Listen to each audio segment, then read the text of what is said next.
వీక్షకులందరికీ నమస్కారం. మే 1, 2024 తారీఖున మారబోయేటువంటి గురుగ్రహం అనగా ఇప్పుడు మేషరాశి యందు ఉన్నారు గురుడు సంచారం. వృషభ రాశిలోకి గురుని యొక్క సంచారం మారుతూ ఉన్నది. నర్మదా నది పుష్కరాలు ప్రారంభమవుతాయి. ఆ మార్పు ద్వారా కన్యా రాశి వారికి ఏ విధమైనటువంటి ఫలితాలు, శుభాశుభ ఫలితాలు ఏ విధంగా ఉండబోతున్నాయనేటువంటి విషయాన్ని ఈ వీడియో ద్వారా క్లుప్తంగా తెలుసుకునేటువంటి ప్రయత్నం చేద్దాం. ముఖ్యంగా గురుబలం లేదు చాలా కాలంగా కన్యా రాశి వారికి, అనగా 1 సంవత్సర పర్యంతం గురుబలం లేదు. అష్టమ స్థానంలో గురుబలం లేకపోవడం వేరు, గురుడు ప్రతికూలంగా ఉండడం వేరు. కన్యా రాశి వారికి గురువు ప్రతికూలంగా అష్టమ గురునిగా కొంత వ్యతిరేకమైనటువంటి ఫలితాలని ఇస్తూ వచ్చారు గత సంవత్సర కాలంగా. గురుబలం లేకపోతే ఏమవుతుంది అంటే బుద్ధి సరిగ్గా పనిచేయదు, అనగా ఎంత ప్రణాళికాబద్ధంగా ముందుకు వెళ్ళినా అదృష్టం అనేటువంటిది లేక ఒకంత ఆశించినటువంటి ఫలితాలు రావు సరిగ్గాను. కొన్ని సందర్భాల్లో మనం 100 మార్కులకి ఏదైనా ఒక పరీక్ష రాస్తే, ఉదాహరణకి మనం వాటిని ఫలితాలని ఆశించితే 100కి 100 వస్తాయి అనుకుంటే అది 60, 70 రావడం, దానివల్ల నిరాశ అనేటువంటిది ఎక్కువగా ఉంటుంది. ఇలా జీవితంలో కన్యా రాశి వారికి గత సంవత్సరంలో ఏమైంది అంటే నిరాశ నిస్పృహలు చాలా ఎక్కువగా ఉంటాయి, కోపం అధికంగా ఉంటుంది, అదృష్టం చాలా తక్కువగా ఉంటుంది, ఏది చేసినా అంత సరిగా ముందుకు సాగదు. అలాగే గురుబలం తక్కువగా ఉండడం వల్ల దైవానుగ్రహం కూడా చాలా తక్కువగా ఉంటుంది. ఇలా అనేక రకాలైనటువంటి సమస్యలు ఉంటాయి. ఇప్పుడు అవన్నీ కూడా తొలగిపోయాయి, అనగా అష్టమ గురుని యొక్క దోషం తొలగిపోయినది. అయితే ఇది ఇక్కడ చాలా ముఖ్యమైనటువంటి విషయం ఏంటి అంటే, గతంలో అష్టమ రాహువు అష్టమ గురువు దోషాలతోటి కన్యా రాశి వారు ఆరోగ్యపరంగా చాలా సతమతమైపోయారు. ఇప్పుడు ఆ 2 దోషాలు తొలగిపోయాయి.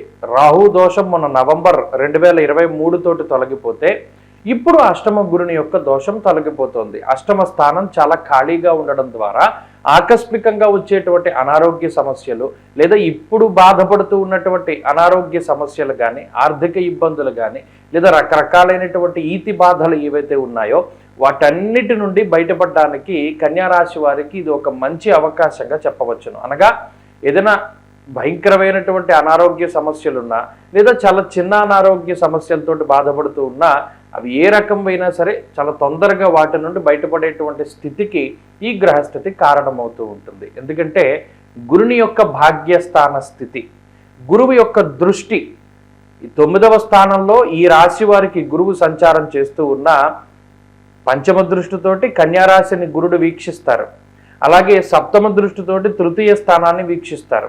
అలాగే పంచమ స్థానాన్ని వీక్షిస్తారు. ఇలా 3 కోణాలు కూడా ప్రభావితమయ్యేటువంటి స్థానంలో గురుని యొక్క సంచారం జరుగుతూ ఉన్నది.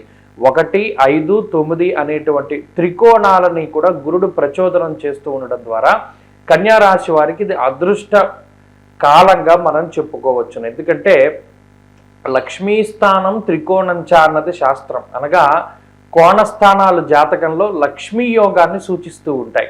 ఎప్పుడైతే 3 కోణాలకి గురుని యొక్క సంబంధం ఉన్నదో 9వ కోణంలో ఉంటూ 1, 5 కోణాల మీద దృష్టిని సారిస్తూ ఉన్నటువంటి గురుగ్రహం వల్ల కన్యా రాశి వారికి లక్ష్మీ యోగము అనేటువంటిది ఏర్పడుతూ ఉంటుంది.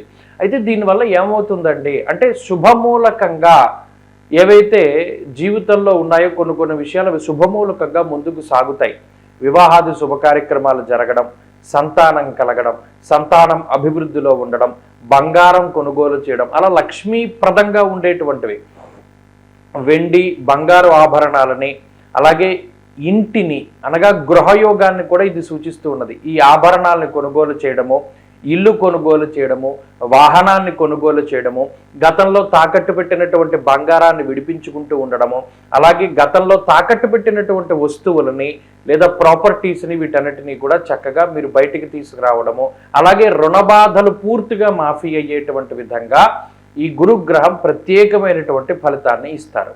అలాగే భాగ్యస్థానంలో ఉన్నటువంటి గురుగ్రహం వల్ల అర్ధంచ స్వకులాచార గృహలాభ సుభోజనం అన్నది శాస్త్రం. అనగా గృహలాభము అనేటువంటిది కనబడుతూ ఉన్నది. అనగా చాలా కాలంగా ఇల్లు కట్టుకోవాలి, లేదా కొత్త ఇంట్లోకి వెళ్ళాలి అనేటువంటి కోరిక ఏదైతే ఉన్నదో అది ఇప్పుడు తీరుతుంది. అలాగే యజన కీర్తి గృహ కాంచన పుత్ర వస్త్ర అశ్వాధికారకుడు గురువు కాబట్టి ఆయన ఇచ్చేటువంటి కారకత్వాలన్నీ కన్యారాశి వారికి ఇస్తారు. అనగా యజనము అనగా యజ్ఞయాగాది క్రతువులు చేయడం, అనగా వైదిక క్రతువుల్ని ఆచరించేటువంటి శక్తిని, వివాహాది శుభ కార్యక్రమాలు, ఉపనయనాలు, అలాగే పూజలు, వ్రతాలు, హోమాలు, శాంతులు, ఇలా దైవిక కార్యక్రమాలు చేయగలిగేటువంటి శక్తిని, తీర్థయాత్రలు, దైవ దర్శనాలు, ఇలా దూర ప్రాంతంలో ఉండేటువంటి దైవాన్ని దర్శించుకునేటువంటి పరిస్థితులు ఇత్యాదివన్నీ కూడా గురుగ్రహం వల్ల కలుగుతుంది. అలాగే కీర్తి ప్రతిష్టలు పెరుగుతాయి. గత కొద్ది కాలంగా అనుభవిస్తూ వస్తున్నటువంటి దారిద్ర్యపు బాధ తొలగిపోయి మీరు కష్టపడినటువంటి దానికి మీకు తగినటువంటి గుర్తింపు, అది మీ పేరు 10 మందికి తెలియడమా, లేదా మీ పదవి పెరగడమా, లేదా పదవీ యోగం వల్ల సిరి అబ్బడమా అనేటువంటి విషయాన్ని మనం పక్కన పెడితే ఏదైనా కీర్తి ప్రతిష్టలు పెరుగుతాయి.